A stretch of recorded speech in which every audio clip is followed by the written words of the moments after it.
Awesome. We're going to go ahead and dive into this thing and do what we can. I only have 1 hour because my wife is wonderful and is allowing me an hour to spend with you guys. And I want to respect your time and her time because I would like to continue to stay married. And that's important to me. So we're going to just dive on into this thing and see where we end up.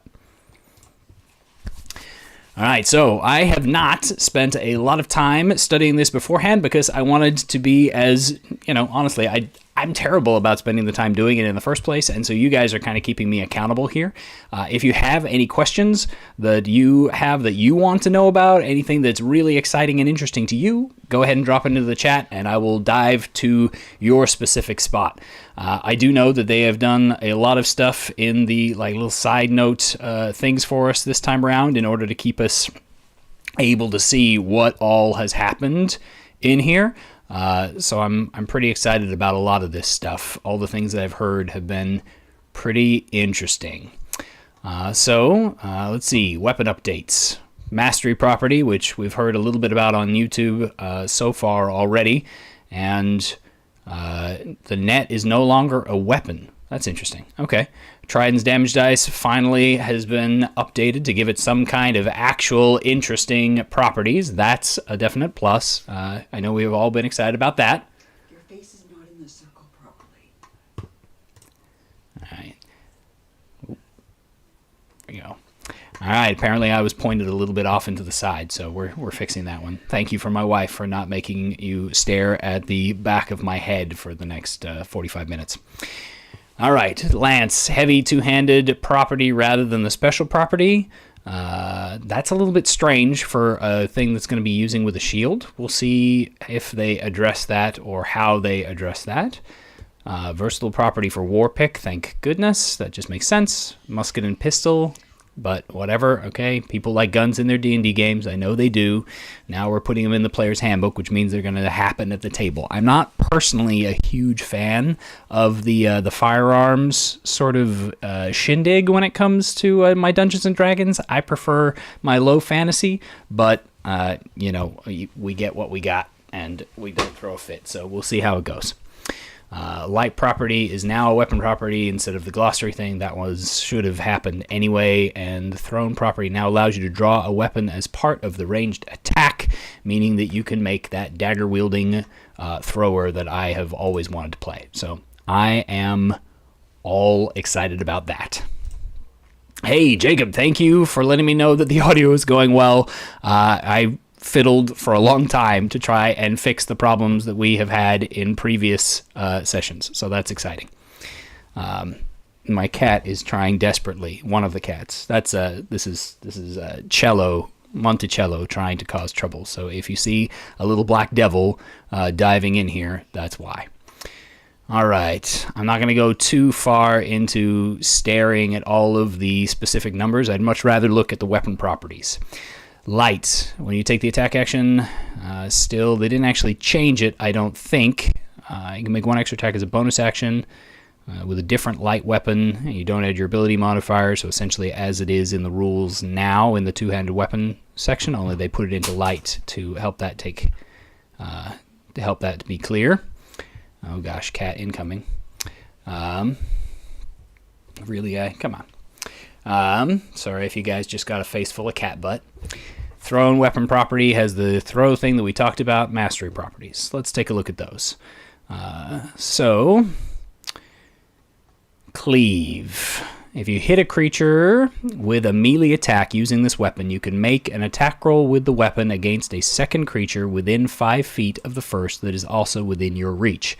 On a hit, the second creature takes the weapon's damage, but don't add your ability modifier to that damage unless that modifier is negative. You can make this extra attack only once per turn. Okay, so it essentially allows you to roll your damage dice against the second guy after making a special secondary attack upon one hit. In primary situation, I figure that's probably going to be your barbarian with the D12er trying to lay out that extra little bit of damage. An extra D12 of damage to a secondary target could be pretty stinking cool in a lot of situations, depending upon how early you get access to the cleave feature.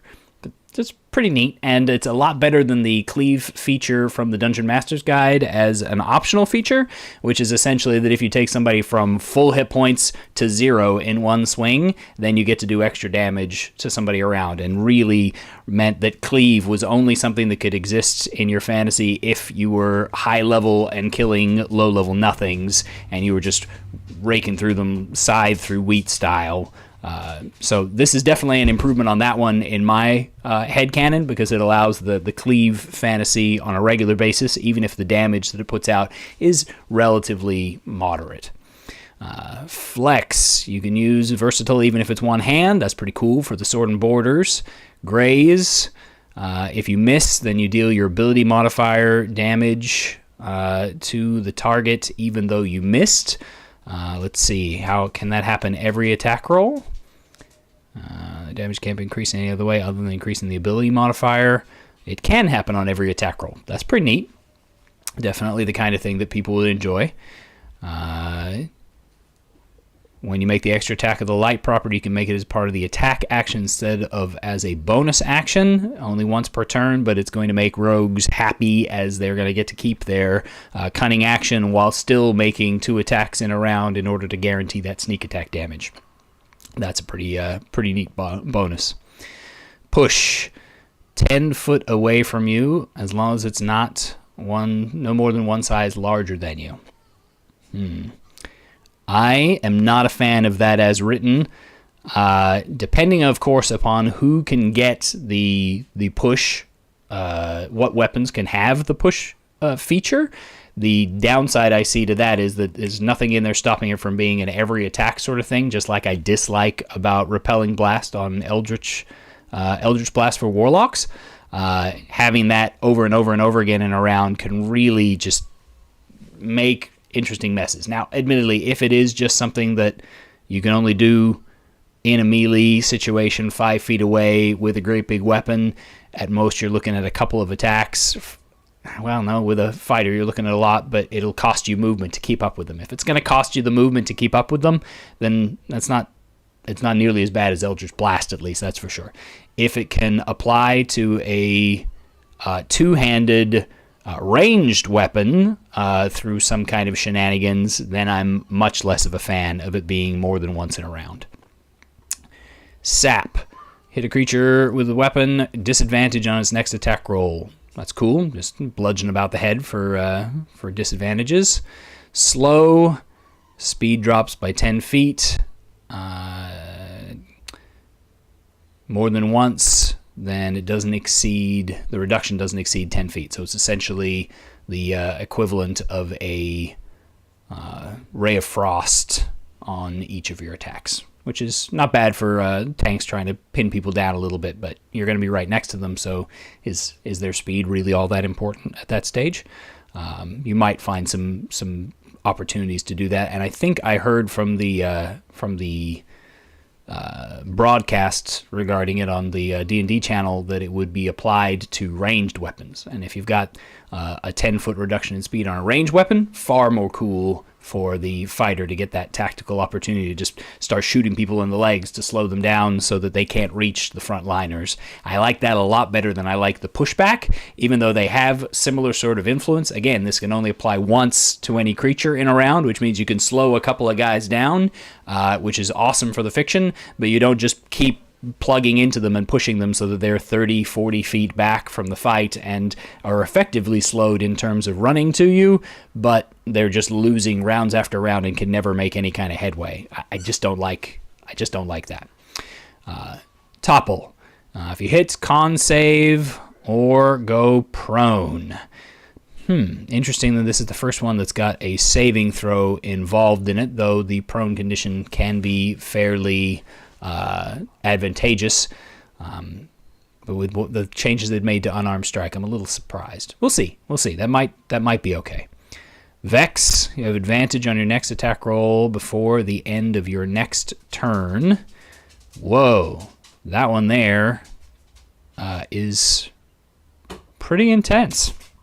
Essentially, you're just, if you hit them once, then you just keep having a much increased chance of continuing to hit them, and you don't need flank, you don't need You don't need to knock them prone, any of that nonsense. You just need to keep hitting them once around in order to get advantage on your next one, and then hopefully that hits to keep giving you advantage on the next one.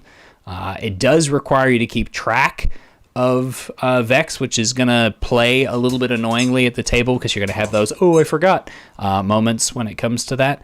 But I like how it just sort of plays into the, like, you've got them on the back foot and you keep hitting them and keep pushing them back onto the defensive as you're continuing to pound past their guard. That's kind of neat. All right, the net. Here we go, drum rolls on these ones, because I know a couple of people who really love the idea of the net and never get to make it actually happen. When you take the attack action on your turn, you can replace one of your attacks with a throw of the net at a creature within 15 feet of you. Target must succeed on a dexterity saving throw against a DC equal to 8 plus proficiency plus dexterity modifier. The target succeeds automatically if it's huge or larger. On a failed save, it has the restrain condition, which is awesome, until it escapes the net. To escape, the target must use its action and make a DC 10 strength athletics check, escaping on a success. A creature within 5 feet can use its action to attempt the same thing. You can also destroy it, as you would imagine.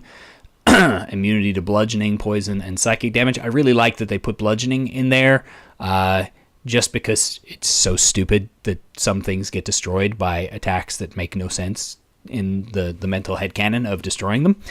So I like that they put that in there. They forget that a lot. So essentially, I'm not really sure why they made the net a non-weapon.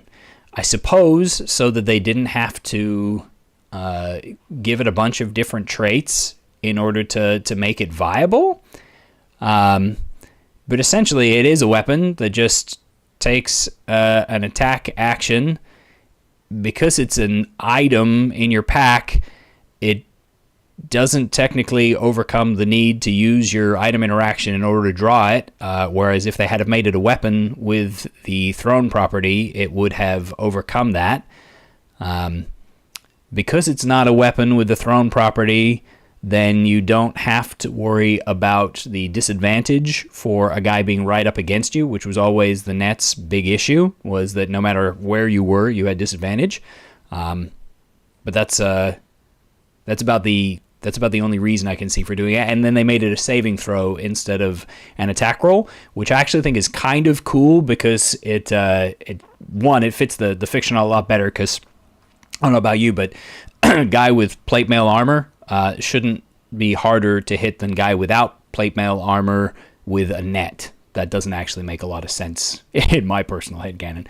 So the saving throw versus a dexterity thing, like the dodging, that means that the fast little roguey guy is more likely to dodge than the dude in the heavy armor, and that's how it should be. So I like that change a lot. It also gives some tactical versatility to the fighter that carries these kinds of nets, because then they have attacks that don't just target armor class, which is generally what you're kind of stuck with as a typical fighter type, unless you go into one of the cool subclasses that's going to give you another option. So yeah, I like what they did with net. I'm not positive on all of the design reasons for calling it adventuring gear. That'd be interesting to see. Who knows? Maybe there's some other reasons later on. Oh gosh, spells. All right, if you guys are in the chat here, we have some choices to make. I only have an hour, so I would love to hear what you would like me to look at first. If there's something in here you're really excited about, the first person to shout something out in the chat, I'll go to that instead of just working my way through from front to back, which is my typical method, okay? So if there's something specific that you would like me to look at, tell me, and I will do it. That said, I'm going to keep going from top to bottom until one of you speaks up. Lots of spells in here. New spells. 11 new spells here, each one connected to a feature of one of the casters. Chaos Bolt, brought over into the Players Handbook. All sorcerers get it as a bonus spell. Eldritch Blast. Now scales only with your Warlock level. Thank you! I have been wanting this ever since they announced the new edition. I'm sorry, Warlocks. Sorlocks and and Hexblade Paladins, that cantrip has always been an issue just because it scales no matter what, and it only takes a level to get it, and it effectively makes you the same as a fighter with a longsword two-handed with almost no effort. I'm super pumped to see Eldritch Blast only taking into account Warlock level when it scales. That's glorious. Also, Hex only deals its extra damage once per turn, and all Warlocks get it as a bonus spell. That one's an interesting one. The extra damage once per turn, I can imagine, is another balance thing, essentially along the lines of, hey, why is the Hexblade or the, just whatever Warlock dealing more single target, straight up damage with as many attack rolls as a full classed fighter, when they also have spells and all sorts of other versatility. By limiting Hex to once a turn, then you're essentially bringing them down to, if the spell still works the same way, top level 4d10 on 4 separate attack rolls, which is the same as your fighter is going to be able to dish out, adding your stat mod once, same as everybody else, with an additional 1d6 for the round, which is fairly minimal at the high end. At the low end, at early levels, it's going to push you ahead and be much more impactful. And the higher level you go, the less your Hex is going to influence your combat round. I'm not sure exactly how that'll feel in play. I imagine at high end, it's going to feel kind of trash. Like, why would you want to concentrate on Hex if it's only getting you a d6 per round at 17th level? Or the like? That's going to feel kind of garbage, but maybe that's intended so that Hex is like an early game freebie and then becomes less relevant as you level up and get access to more powerful things. Or maybe Hex will level and do a bigger damage dice at higher levels. We'll see. Thoughts on the snub of monks in this release? I think monks probably needed more time to go over than a lot of the other classes. Monks have always been the special snowflake of the Players Handbook, and I think that by giving a little extra time, especially with the weapon guidelines features and stuff like that, and the monk's place is kind of like this mid ground somewhere in between the experts and the fighter types. They might need that extra opportunity to go over the monks and balance them. There's definitely some standouts in the monks that just are like excessively awesome and then like excessively trash, and opinions on monks are always so wildly different as to how they play, and I could see it being a complex fix, as it were. So I'm okay with that. Players are smarter and better looking, says Charlie, who plays a monk in my Monday nights game. Good times. All right, Arcane Eruption, 4th level evocation spell sorcerer, churning magical energy, 20-foot radius sphere. It's fireball, 6d6. It's crappy fireball. Choose one of those d6 to determine what type. What type of condition is applied as a failure, and it's a con save instead of a dexterity saving throw. Okay. So it's slightly less damaging fireball that has almost guaranteed, not guaranteed, but you have a lot of choice about what kind of thing you're going to apply to it. And the less damage it does, the better, because incapacitated is wildly better than all of them other choices by a really ridiculous margin. That's awful, actually. I do not care for that one very much. Incapacitated on your ones is great and amazing. Blinded, though, is way more cool and fun to encounter and play. Frightened is okay. Poisoned is cool. Charmed has a lot of fun stuff to it. Deafened is a really silly option to have on there because it has almost no mechanical influence on people who are in a fight where there are explosions and swords being swung. I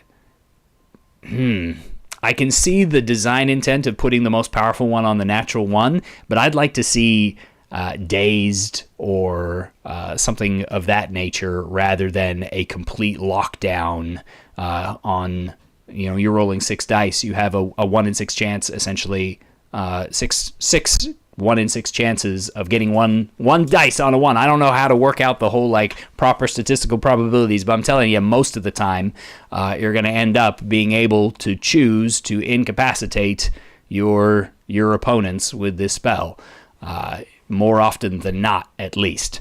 I do like the idea of being able to change the effect. I do like the fact that you can choose your damage type. I do like being able to choose the varied effects. I just think incapacitated is too much. Anything that's going to completely shut it down to where the fight stops on the enemy side is not nearly... It's a bit much for an area of effect damage dealing spell to be dropping that. It'd be kind of like... if everybody could just AoE Roltham's Psychic Lance, which already completely shuts down tons of fights. Yep, that one gets a no from me. Book of Shadows as a cantrip. Interesting. Spellcasting focus cantrips and 2 cantrips. Interesting. That's odd.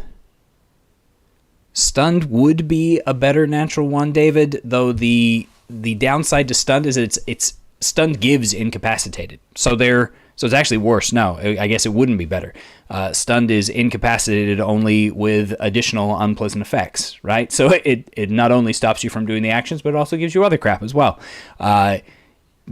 Dazed, I think they're introducing, which is effectively the reverse. It's stunned without incapacitated. That would be my go-to. Together they have disadvantage on all their stuff. Maybe can only take an action and can't take reactions, but they can't take a full round of attacks. Like limiting their output of attacks with natural 1 on that would be great. I got no problems with that whatsoever. It's just incapacitated means you take no actions whatsoever on your turn, and at that point it's just okay, skip and round we go to the players again. Particularly if it's something that you can throw out with any kind of reliability. Admittedly, Constitution is a crappy saving throw to target for a lot of opponents, but there's still plenty that are going to fail that, especially if you can now AoE it and group and cover large areas. I would prefer Daze. Just me. All right, so Book of Shadows looks like it's a cantrip that essentially gives you cantrips and rituals and allows you to just swap them out anytime you feel like it, but it takes an hour to cast it. So it gives Warlocks a huge amount of versatility. That's a wild amount of versatility, probably the most I've ever seen on any caster. But the downside is the hour price tag, which is not huge. I'm wondering if that particular cantrip will be tied only to the tome lock subtype that they're building in for the Pact. We'll see. Chaos Bolts looks like it is essentially similar to what it was before. It's a great spell, loads of fun, and used to fit the wild magic sorcerer theme really well. Probably fits the new wild beginnings that they're aiming for with the sorcerer. Create spell. Whoa. Reaction in response to you yourself casting modify spell. Arcane Focus, which the spell consumes, worth at least 1,000 gold piece per level of the spell altered by modify spell. Ooh, no wonder people were crying about this one, or wanting to cry about this one. Wizards are already suffering a lot from the gold tax in Dungeons and Dragons as it's currently written, and 5th edition has given out less gold than ever before on top of that. Meaning that this makes your wizard once again, especially in modern groups where A lot of the distribution of wealth is done via a straight-up division sort of method where everybody gets a fair share of the coin, and very rarely are there a lot of pooling together for specific resources. I like the idea of creating a new spell, but 1,000 gold pieces per level, that's excessive even for me, and I already charge my players to create their own new spells. Still have to meditate on it and everything, and then you have to cast Scribe spell within the next 10 minutes and add it to your spell book, but then it becomes one of your known spells. We'll have to learn what Modify spell does anyway. Eldritch Blast, 1d10s, 2 beams at 5th, 3 at 11th. Alright, still does the same thing that it did before. Hex, any changes to Hex? D6 Necrotic. Once per turn, choose a stat to give disadvantage on ability checks, same as before. You can use a bonus action to curse a new target. Remove curse removes it. That's good. That's cool. I'm not sure if that's in Hex's written. It's kind of niche. When you cast this spell using a spell slot of 3rd or 4th level, just concentration increases. Okay, so they did not change the damage type. So I do think that at the high ends, it's going to feel kind of meh with Hex, though with the changes that I've heard about to Warlock no longer following the Pact magic progression, they can just use 1st level spell slots to throw that out there. So that's kind of a plus, I guess. Memorize spell as a wizard. 1 minute cast. Choose one spell. Oh, cool. We have a custom spell in one of our games that essentially does this. Just swapping one spell from your book into your brain for later. And it's a ritual spell, so you can cast it in 11 minutes with absolutely no cost to yourself. And you can even do it at higher level spell slots, which wouldn't be able to be done ritually, I don't believe. That's an interesting question. I'm not sure on whether you can ritual cast something at a higher level than the base level. Yeah, I'll have to look that one up. That one I'm going to have to look up. I'm not sure. Either way, memorize spell, that's a cool spell. I like that one. A ritual opportunity for the prepared wizard to just constantly change through their spellbook, making their spellbook a more valuable item than just a list of what they can get access to once a day. That's a good thing. I like that. Modify spell using arcane formulas. Magically alter one arcane spell you have prepared. You can change its color, sound, and spell, and one of the following. Take it easy, Psycho. Thanks for joining us. You can remove a component. That's cool. That would allow you to essentially make some spells subtle if they had limited enough components, or to make spells that could be done subtly, possible to be done subtly. Like if you removed the verbal component from a spell and you were out of sight of somebody, then you could get away with having the somatic component more reasonably without alerting people in like heist situations and stealth missions and stuff. The fact that this is a ritual, meaning you can prepare it throughout the day, is going to be a nightmare to record for those wizards that are so prepared that they're going to do this over and over and over again at the start of their day and adjust spells. Can you only do it once? Okay, good. They can only do it to one spell. That's not as bad, but it definitely gives them the opportunity to prepare for some cool situations. Damage can't break your concentration if you modify for that. That's amazing for those of you that really want to have one spell stay up for as long as you can. Change the damage type. That's cool, but not a huge thing, but definitely allows people to stay on themes, which is fun, and that's cool. Hey, thanks, Protanus. Yes, we have solved the problem, it seems. OBS was trying to chunk out way too much data for my poor rural internet connection. Technically, I think I'm using satellite right now because it'll randomly switch between. But, yeah, that was the problem. All right, ritual. If it lacks the ritual tag and has a casting time of at least 10 minutes, it can gain the ritual tag. Okay, kind of niche, but fun.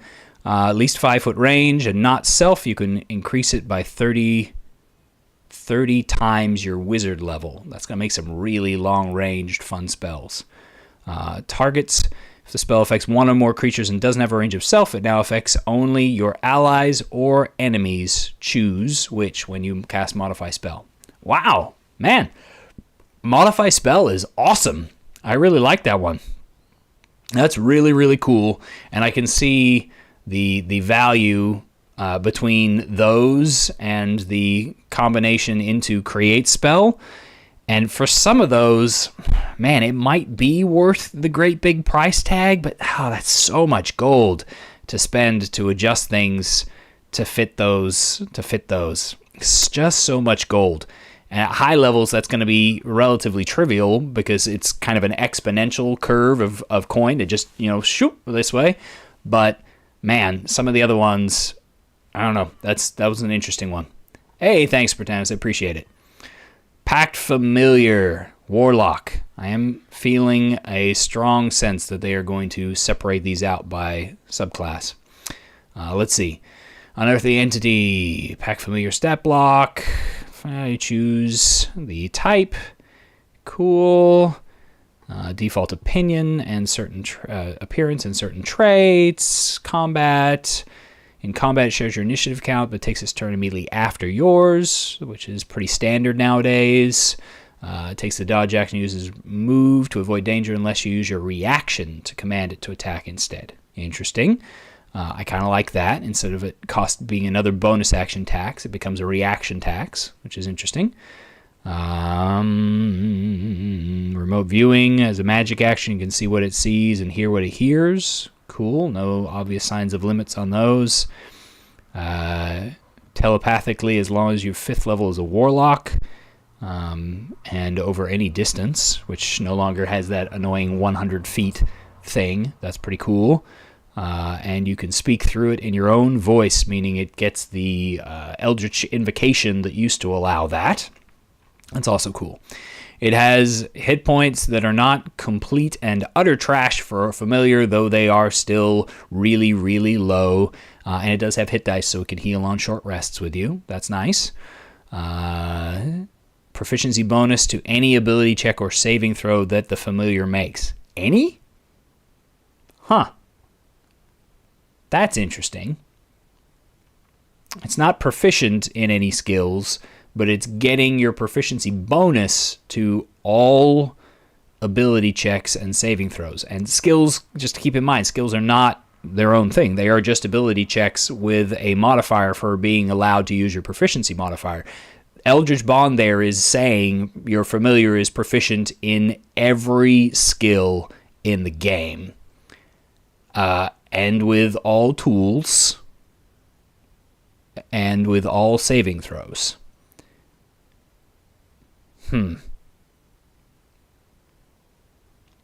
That, I think, probably needs some workshopping in order to make more sense.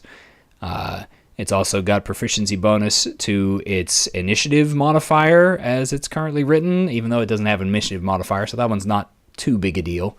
That is really weird. I do not care for that one, I don't think. I think that is an overreach, and possibly, unless they're defining skill checks as separate from ability checks, then it might just be literally a dumb, one of those moments where you're just like, oh yeah, I completely forgot that ability checks and skill checks are the same thing because skill checks aren't actually a thing. I don't know. I would like to hope that they're sharper than that. I'm not going to try and say that wizards can't catch that kind of thing, but that is really odd to me. I wouldn't be too opposed to proficiency in all the saving throws because familiars are so easy to kill with those tiny little hit points that I don't really care if they're particularly good at all of the saves, particularly with that stat block there. They're not outrageously good at anything, but proficiency in all skills could make them do really weird things in a lot of campaigns. an ability check to unlock a door that they're proficient in lockpicks because they get to add your proficiency bonus to their dexterity for using tools to unlock doors. That seems a little weird for a familiar. On top of that, athletics, acrobatics, everything. That's a little much. They do get the invisibility ability as an action only until the end of its next turn.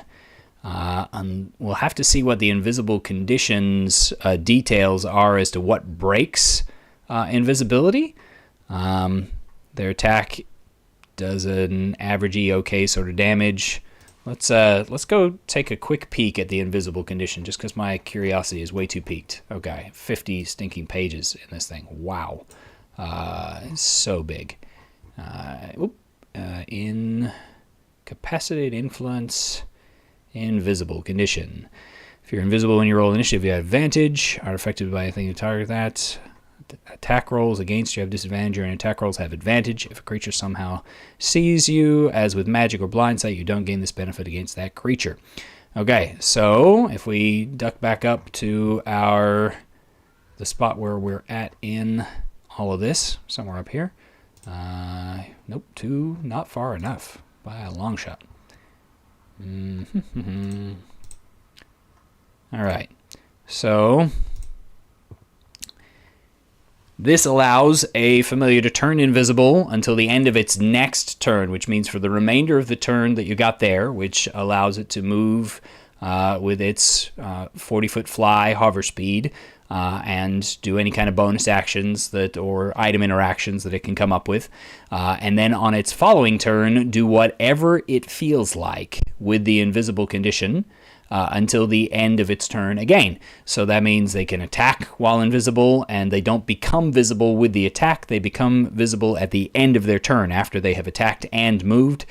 They could start trying to steal things out of your pockets or open doors, move around, they could do whatever. So it's a significant boost on invisibility compared to a lot of the invisibilities that have previously been a thing, where when you attack, you become visible. Thus, unless you've got some means of getting a flyby sort of ability, you take an opportunity attack when you leave after stinging them with your little jolt of damage. Admittedly, because as written right here, they have no special stuff to do with what they've got going on. All they do is a little bit of damage, 2 plus half your level, which is not insignificant, but at top level, 12 points of damage.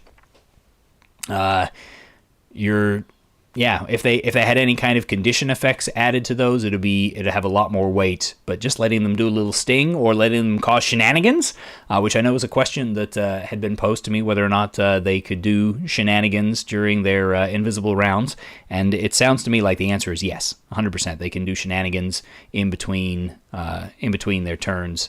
As long as every other turn they use invisibility, and they will be visible for a brief moment between their second turn and their third turn for people to get reprisals, but they can do their movement and such to avoid too much of that. Pact weapon. All right, again, we're moving things into the spell casting area, and it looks like I'm probably right about how they're splitting up the cantrips for warlocks. Simple or martial weapon of your choice. Weapon must lack the heavy property, and the spell fails if you touch a magic item that is attuned to someone else. Okay. When you attack with it, you use your spellcasting ability modifier for the attack and damage rolls instead of your strength and dex. So it's the hexblade thing. Your proficiency with the weapon, and if it has the thrown property, it comes straight back to you after hitting or missing. Ends early if you cast it again or die. Well, that's nice. Or if you're bonded with a magic weapon, stops. And when you reach 5th levels of Warlock, you gain the extra attack feature for that weapon only, and only one. So it effectively makes all Warlocks become Hex Blade Warlocks. But you need at least 5 levels to get a second attack unless you have extra attack from some other feature. So it still leaves a 1-level Warlock Pact of the Blade dip as a opportunity for a single stat sorcerer or paladin that wants to double down on their charisma as their primary statistic instead of spreading out into the more mad status. Not as big a fan of that one. I personally think that that's a mistake, but it's their mistake to make, right? And since they're talking about backwards compatibility, the assumption is that the Hexblade is going to continue into our games and campaigns anyway. I'm not sure how that would interact with this, but it's going to be a bit of a thing. I think that one...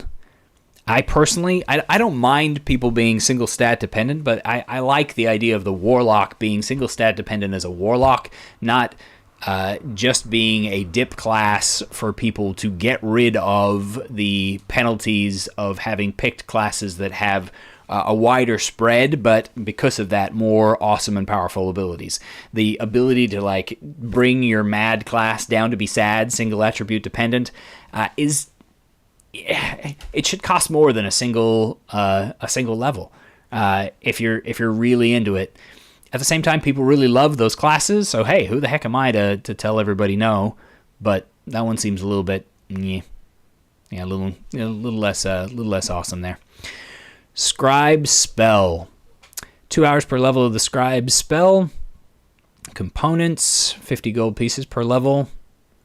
Channeling through Quill and Ink, you scribe an arcane spell in your spellbook or a blank book. Okay, copy it from another spellbook or a spell scroll, or have it prepared. When the scribe is complete, the spell becomes one of your known spells in the book, appearing in its own page. Spell appears in a cipher that is understandable only to you or someone casting Identify or Scribe spell. And if the book was blank before the scribe in the book is now your spellbook. Oh, interesting. You have to cast Identify in order to recognize somebody else's spells in their spellbook. That's a pretty big and interesting change. Scribe spell will translate a spell for you, but you're going in blind. It seems a little weird. I'm not sure why they made this a spell instead of just continuing to include it in the wizard class. It doesn't change a whole heck of a lot. So I don't really know what the point was in that. That doesn't make a lot of sense to me. But I'll see when we get to wizards. Sorcerer's Burst. Range attack roll on a hit takes 1d6. If you roll a 6, you can roll another d6 and add it. Exploding d6 dice. Whenever you cast it, maximum number is equal to your spellcasting ability modifier, just so we don't get too outrageous. Spell's damage increases by a d6 when you reach certain levels, and those dice are going to be able to explode in order to more likely reach that spellcasting ability modifier of extra dice, meaning that at top levels, unless you've done something weird for your charisma score to go up, you're looking at the potential for 9d6 off of your cantrip if you get really lucky. I don't know what the statistical probability of that is, but it's pretty stinking cool.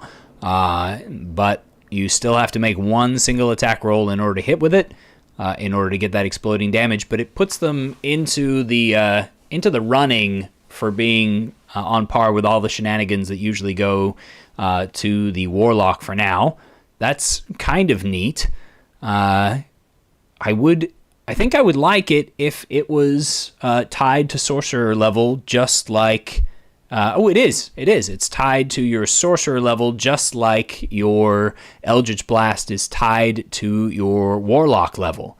That's a neat little thing there that's trying to encourage a single class path between these two charisma casters in order to get to the most effective basic casting options. I like that. That's pretty sweet. I think that one's pretty solid. Could be cool. Sorcerer's Vitality. Draw on your innate magic to fill yourself with vitality. Regain a number of hit points equal to 2d6 plus your spellcasting ability modifier. And get rid of blinded, deafened, and poisoned. Ooh, that is a garbage heal for a 3rd level spell slot. But it is a sorcerer spell for a spell slot.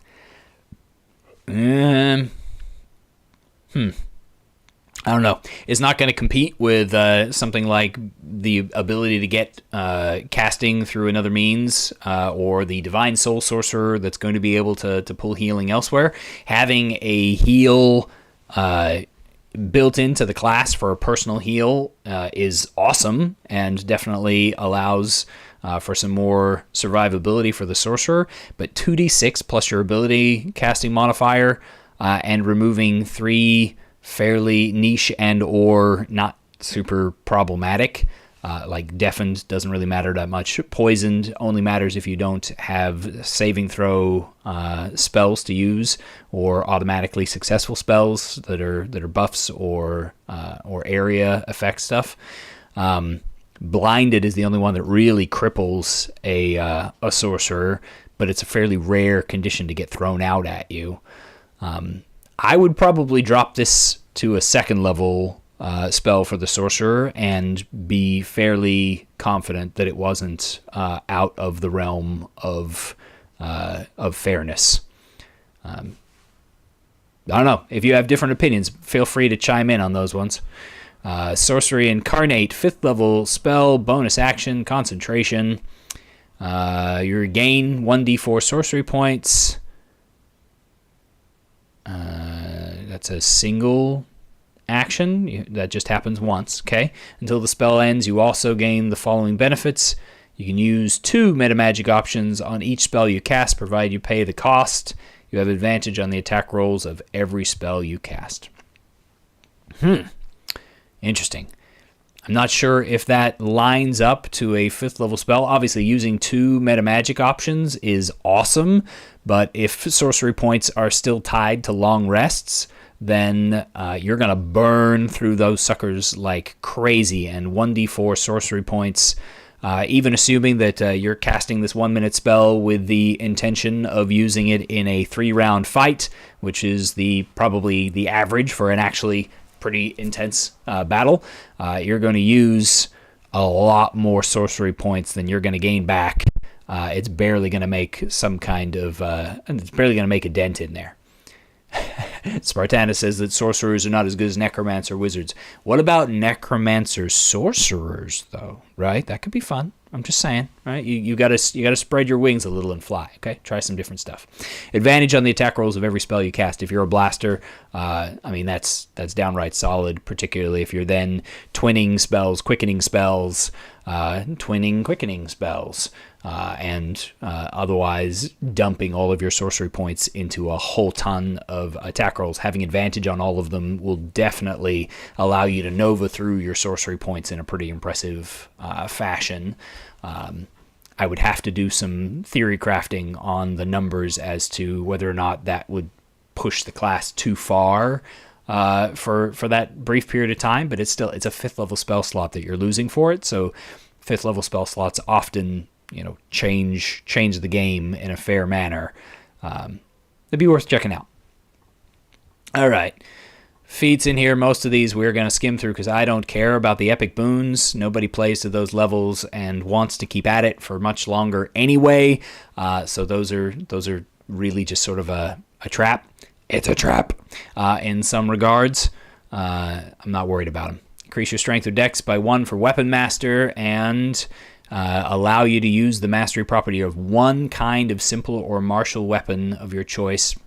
Okay, what does one kind of simple or martial weapon mean? Is that one specific simple or martial weapon, like longsword is one kind? Probably. We'll see. And when you finish a long rest, you can change the kind of weapon you choose to another eligible kind. Okay, so that's pretty neat, just so that somebody else can actually interact with that, and it replaces the Weapon Master from the Players Handbook, which was hot garbage. So this allows your allows you to interact with the mastery system and have a boost to a stat, which is a definite must for something that minor or niche and whatever, but it gets more people in there. I can see a lot of people, if the system stays the way that it is right now, I could see a fair number of people that would want to engage in Weapon Master in order to get access to those rider traits. They can Blade Singer Wizards and your Blade Warlocks, if the Rogue doesn't have access to them, the Rogue's definitely going to want access to that noise. So lots of cool stuff that could come from that. So definitely almost a taxi feat at that point, and definitely a must. All right, here's the situation, folks. We have 7 minutes remaining, and we have 5 classes. There's no way that we're getting in there.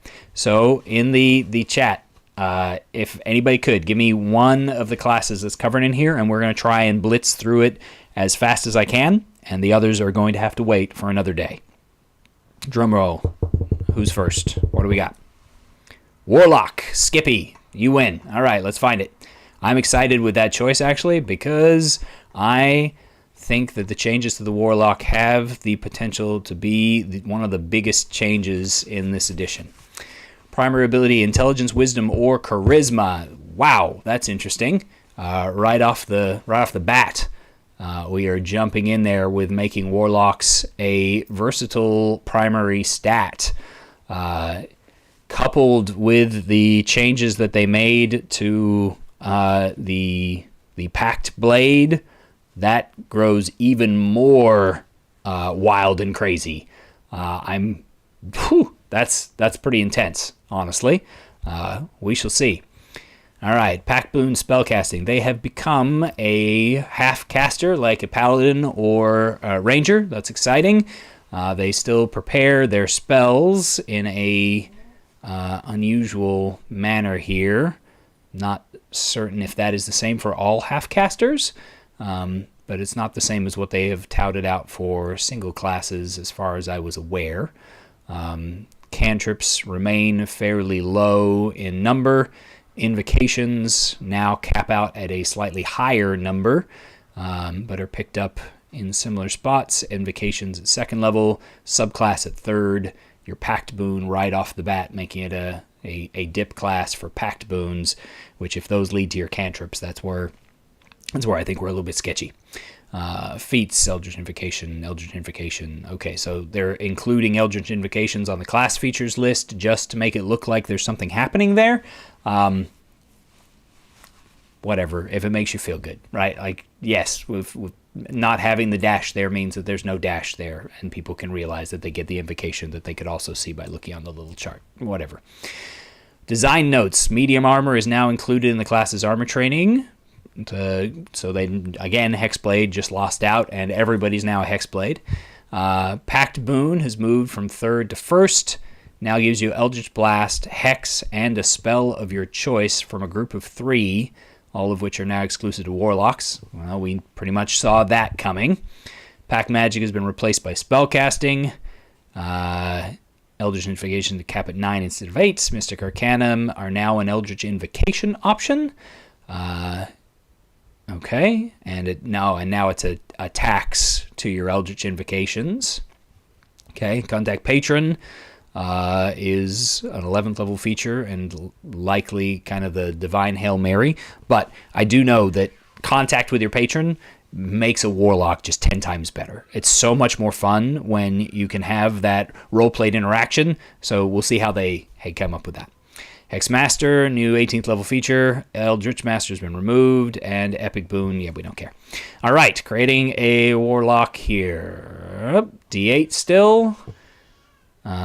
Wisdom and Charisma for your saving throws. Okay. Arcana, Deception, History, Intimidation. Okay, fine. Simple weapons only, except that they've got the access to the melee opportunity to gain pretty much whatever primary weapon they want on that one, so that's not a big deal. Don't care about your equipment all that much. Multi-classing. You gain your medium armor training when you multi-class into a Warlock. Again, it becomes the dip of dips. And you have to have a 13 in one of them. Who cares? And half your levels rounded up, so it now becomes in ways better dip and ways worse dip. You're no longer getting the ability to have Pact magic separate and alongside your sorcerer levels or paladin levels or whatever class you are multi-classing in, but now you can Warlock Wizard, and that's an effective choice. And for a 2-level dip into Warlock, you still get a level of Warlock. And is it round down? It is add half rounded up. So a 3-level dip that gets you to the subclass, gets you 2 levels higher in spellcasting, and gives you all those other benefits. So that's a pretty sweet 3-level dip option now. And now you can dip it from cleric, from druid, from wizard, from sorcerer, from practically every class could benefit from a dip of some sort into the Warlock to highlight their features. Especially every single spellcasting class, Warlock has become the go-to. I want extra power, let me make a pact. That's interesting. I don't know if that's good, but it is interesting. Pact boon. You always have Eldritch Blast and Hex spells prepared, and Pact of the Blade, Pact of the Chain, or Pact of the Tome. Each gives you this. You are limited to some degree in which of the statistics you're using, depending upon the pact that you pick. That's kind of neat. I like the flavor that puts in there. It does mean that you're only getting Pact of Chain and Tome wizards. You're not going to get a Pact of the Blade wizard, so sorry, Blade Singer.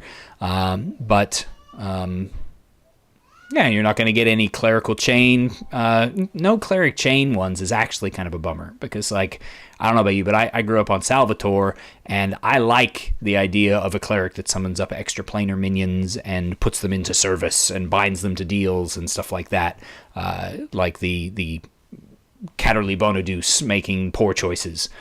So that's a bit of a bummer for me. But outside of that, I can see the balanced choices. It's not too bad.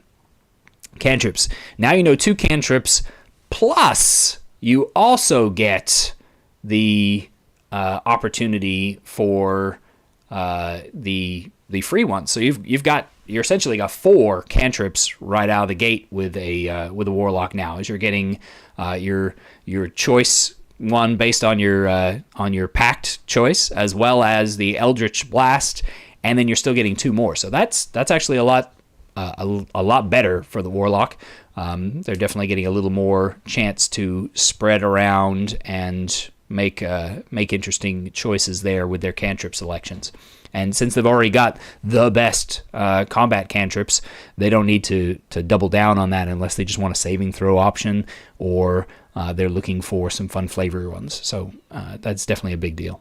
Skippy commented, it's a fitting role for Warlocks, though. Sometimes there's a story moment where becoming a Warlock would make sense, but being charisma-based makes it unworkable.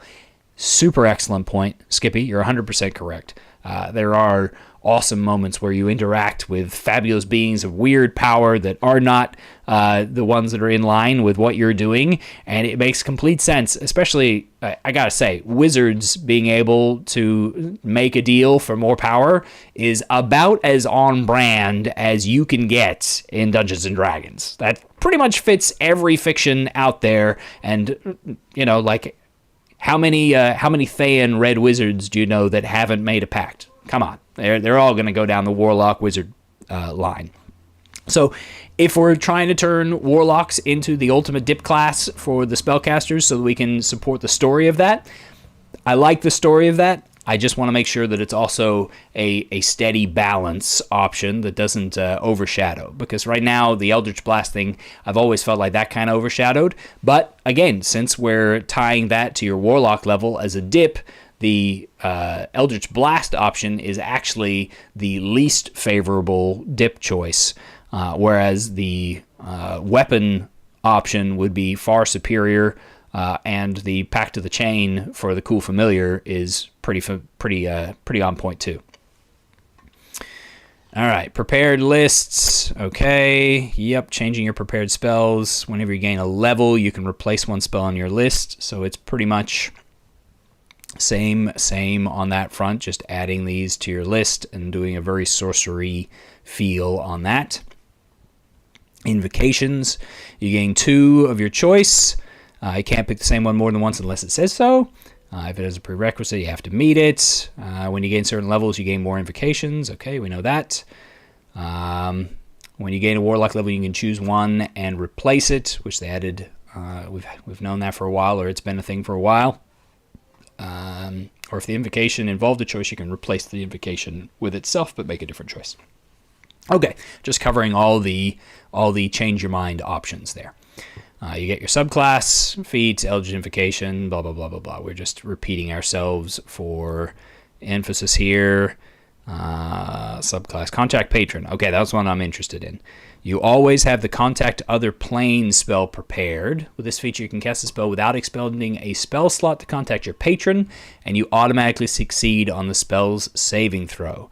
Once you cast a spell, you cannot do so again until you finish a long rest. So every day, you can contact other plane. Wow. With no chance of going insane.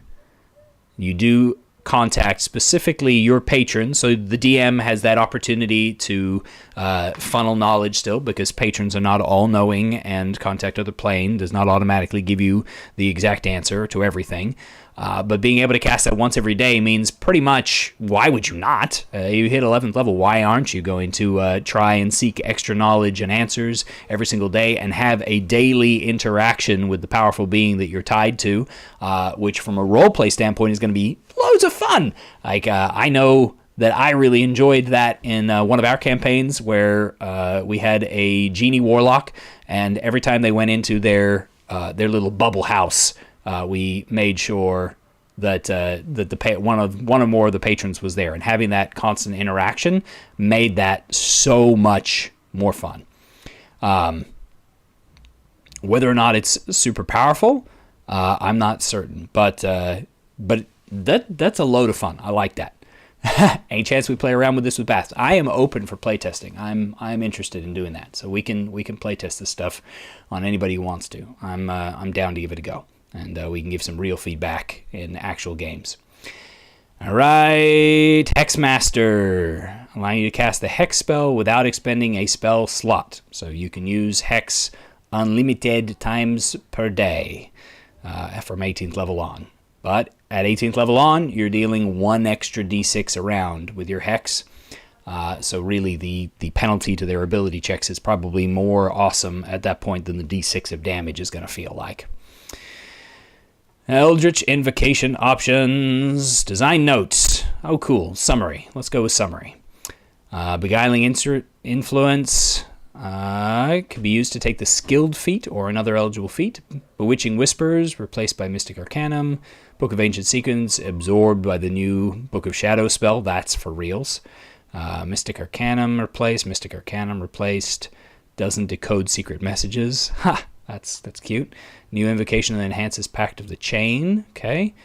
Gaze of Two Minds. A bonus action rather than action. No longer applies the blinded and deafened conditions to you, so you can see from both of your from you and the person you've got it on, and you can cast spells from them. That's pretty cool. Gift of the Protectors. Imported. Hexer. New invocation that enhances Hex. Ooh. Lessons of the first ones. New invocation allows Warlock to dabble in different areas. Yeah, we heard about that one. Life Drinker, 9th level rather than 12th, and deals 1d6 extra damage and it heals you. Life Drinker used to add your charisma modifier to the damage, I believe, which obviously meant that it added 5, and obviously meant that for all the Hexblades out there, you added plus 10 to all your damage rolls.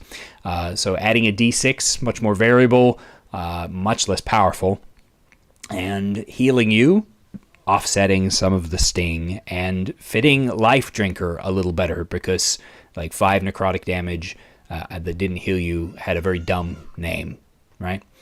Minions of Chaos, Mire of the Mind, Mystic Arcanum, okay, and Repelling Blast, large or smaller, so it no longer affects the big guys, that's a thing. Sculptor, do replaced, absorbed by Pact Weapon, okay, yep, they get that for free now. And absorbed by Pact Familiar, yep, gives you True Sight. What? Holy mackerel! Witch Sight now gives you True Sight. Yowza. That's intense. Okay. Let's take a look at a couple of these. Eldritch Blast, still the most powerful cantrip in the game because you can add your spellcasting ability modifier to the damage rolls. Still makes it wackadoo and awesome, but only for single-classed warlocks now. No dip ultra power. So a single-class warlock has the same damage output effectively as a single-class fighter in that general vicinity there. D10 plus mod, plus a couple extra modifiers. I can live with that now that it's no longer a dippable ability to just make anybody that good. Armor Shadows, same Sudden Step, Beast Speech. We're looking for changes here. Devil's Sight, everybody loves that. Detect magic without a spell slot, so good. Runekeeper doesn't decode secret messages. Okay, Favor the Chainmaster. This is the new one. Now gives a special ability whenever it hits with its Eldritch Spite. Remember, it can go invisible, hit you with its Eldritch, with its attack, and leave, and then become visible after it has already dipped out on you. So that's a thing. You can choose every time you cast it what kind of cool thing it's coming up, or at least it should tie to your patron, because let's be real, that just makes more sense. Target is invisible condition. That condition is suppressed, and it does advantage, so it's the equivalent of hitting them with a guiding bolt. Speed reduced by 15 feet and can't take dash or disengage, so slightly tanky or like sticky to keep people in place. Medium smaller, it has the prone condition, just automatically dropping somebody if you hit them with their attack roll. No saving throw, that's cool. Charmed condition until the end of your next turn, perceives both you and the familiar as the charmer, making the familiar no longer able to be attacked in any kind of recompense, even if it is already 40 feet away before it becomes visible, and protecting you, the warlock, from reprisals as well. That's cool. Unearthly Toxin, poison condition, Whispers of the Grave, frightened condition. Till the end of the next turn, you choose whether the target is frightened of you or the familiar, so that you can decide who he has to be able to see and who he can't move towards. All right. False Life without a spell slot. Gaze of Two Minds. We already sort of touched on that in the other bits there. Gift of the Protectors. Protectors, thank you. Creature can use its action to write its name. Any creature whose name is on the page is reduced to 0 hit points but not killed outright. It magically drops to 1 hit point instead. Once this is triggered, no creature can benefit from it until you finish a long rest. As a magic action, you can raise a name on the page by touching it.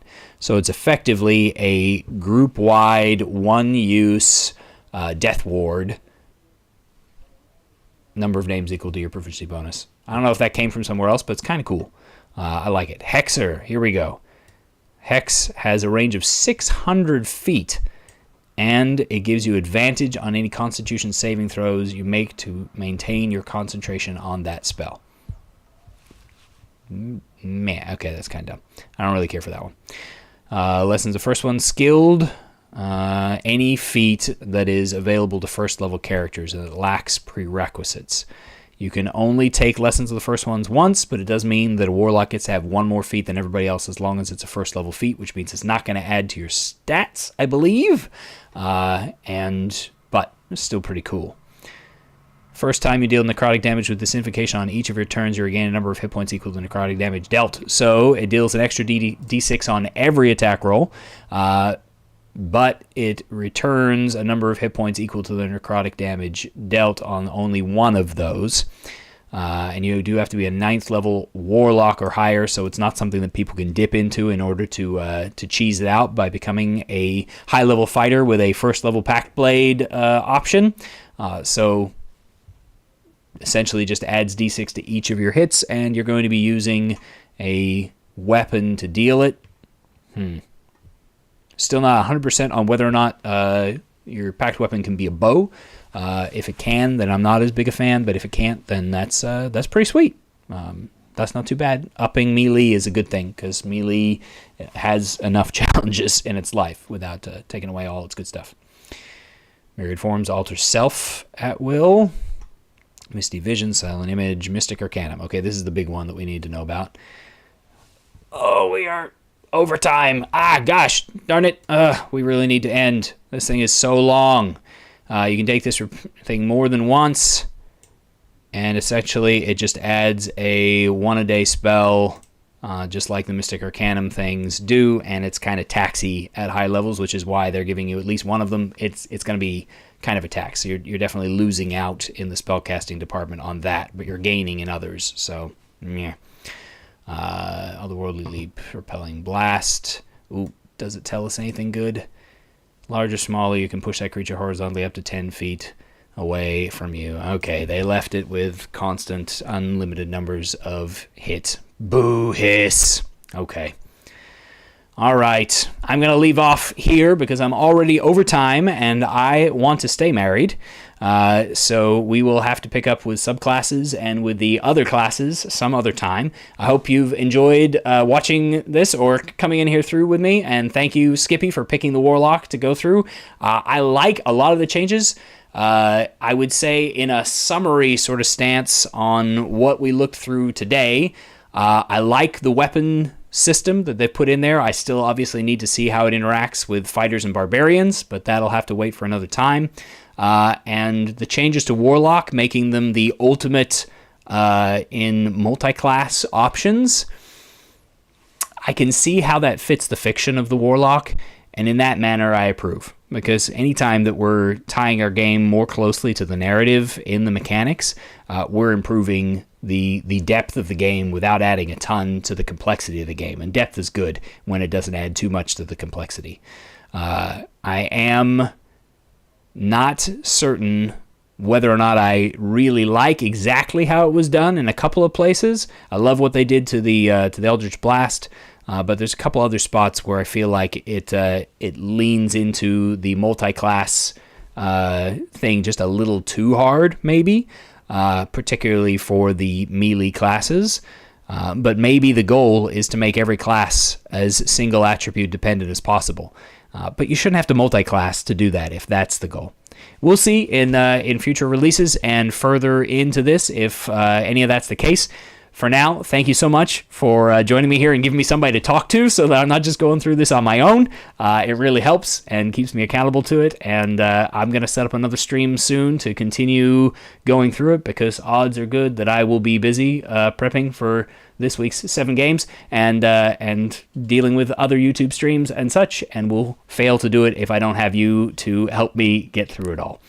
So I look forward to going back into it there. And to all my players who joined me today, thanks, guys. Appreciate you. And I'll see you soon. So have a great night. And remember, there's always other opinions out there. Take care.